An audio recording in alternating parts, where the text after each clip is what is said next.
आखिर भारत में जातिगत जनगणना क्यों हो रही है? आखिर जातिगत जनगणना क्या है और इससे क्या फायदे हैं और क्या लाभ हैं? आइए जानते हैं इस वीडियो में। पहले हम जातिगत जनगणना का इतिहास जान लेते हैं। भारत में जातिगत जनगणना का इतिहास उपनिवेशक काल से जुड़ा है। पहली जनगणना 1872 में हुई थी और 1881 से नियमित रूप से हर 10 साल में यह प्रक्रिया शुरू हुई। उस समय जातिगत डेटा इकट्ठा करना सामान्य था। हालांकि आजादी के बाद 1951 में यह फैसला लिया गया कि जातिगत डेटा इकट्ठा करना सामाजिक एकता के लिए हानिकारक हो सकता है। इसके बाद केवल SC और ST का डेटा ही इकट्ठा किया जाने लगा। लेकिन पिछले कुछ सालों में सामाजिक और राजनीतिक परिदृश्यों में बड़ा बदलाव आया है। अब OBC समुदाय के लिए आरक्षण और कल्याणकारी योजनाओं की मांग फिर से बढ़ गई है। ऐसे में जातिगत जनगणना की मांग फिर से जोर पकड़ने लगी है। 2011 में यूपी की सरकार ने सामाजिक, आर्थिक और जातिगत जनगणना की थी, लेकिन इसके आंकड़े सार्वजनिक नहीं किए गए थे क्योंकि इसके आंकड़े बहुत चौंकाने वाले थे। बिहार, राजस्थान और कर्नाटक जैसे राज्यों ने स्वतंत्र रूप से जातिगत सर्वे किए हैं, जिनके नतीजों ने इस मुद्दे को राष्ट्रीय स्तर पर चर्चा में ला दिया है। विपक्षी दल जैसे कांग्रेस, सपा,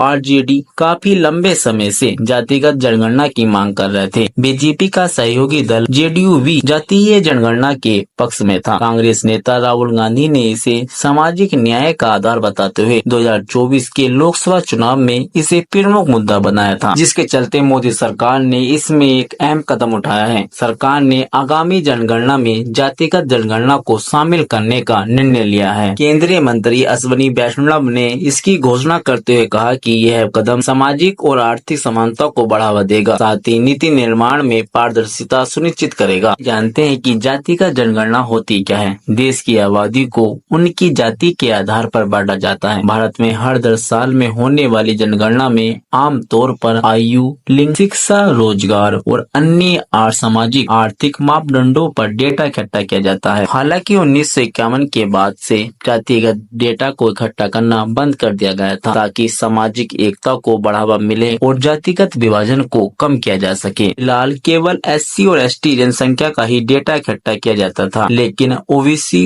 और सामान्य वर्ग की जनसंख्या का कोई आधिकारिक आंकड़ा उपलब्ध नहीं है। केंद्रीय कैबिनेट ने हाल ही में फैसला लिया है कि 2025 में होने वाली जनगणना में सभी जातियों का डेटा इकट्ठा किया जाएगा। अब ये जानते हैं कि जातिगत जनगणना से क्या फायदे हो सकते हैं। जातिगत जनगणना के समर्थकों का मानना है कि यह सामाजिक न्याय और समावेशी विकास की दिशा में एक क्रांतिकारी कदम हो सकता है। उनका कहना है कि जातिगत आंकड़े सरकार को विभिन्न समुदायों की सामाजिक और आर्थिक स्थिति को बेहतर ढंग से समझने में मदद करेगा। इससे यह पता लगाया जा सकता है कि कौन सी जाति शिक्षा, रोजगार और स्वास्थ्य सेवा से सबसे ज्यादा वंचित है, जिससे कल्याणकारी योजनाओं को और प्रभावी बनाया जा सकता है। जातिगत जनगणना से उन समुदायों की पहचान हो सकेगी जो ऐतिहासिक रूप से वंचित रहे हैं। जातिगत डेटा असमानताओं को उजागर करेगा, जिससे सरकार और समाज को उन मुद्दों को संबोधित करने का अवसर मिलेगा, जैसे किसी विशेष जाति की आय या शिक्षा का स्तर राष्ट्रीय औसत से काफी कम है, तो इसे सुधारने के लिए नीति बनाई जाती है। ये जानते हैं कि जातिगत जनगणना से क्या नुकसान हो सकते हैं। जातिगत जनगणना के कई फायदे हैं, लेकिन इससे संभावित नुकसान और जोखिम भी कम नहीं है। आलोचकों का मानना है कि यह सामाजिक और राजनीतिक स्तर पर कई चुनौतियां पैदा कर सकता है। आलोचकों का मानना है कि जातिगत जनगणना पहले से मौजूद जातिगत विभाजन को और गहरा कर सकता है। वहीं जातिगत आंकड़ों का उपयोग राजनीतिक दलों द्वारा वोट बैंक की राजनीति के लिए भी किया जा सकता है। जातिगत जनगणना से यह भी नुकसान है कि जातिगत जनगणना होने के बाद कुछ समुदायों की जनसंख्या अपेक्षा से अधिक हो सकती है, जिससे वह समुदाय आरक्षण की मांग उठा सकता है, जिससे समाज में असमानता भी बढ़ सकती है। जातिगत जनगणना का प्रभाव केवल सामाजिक और आर्थिक नीतियों तक सीमित नहीं रहेगा, यह भारत की राजनीति को भी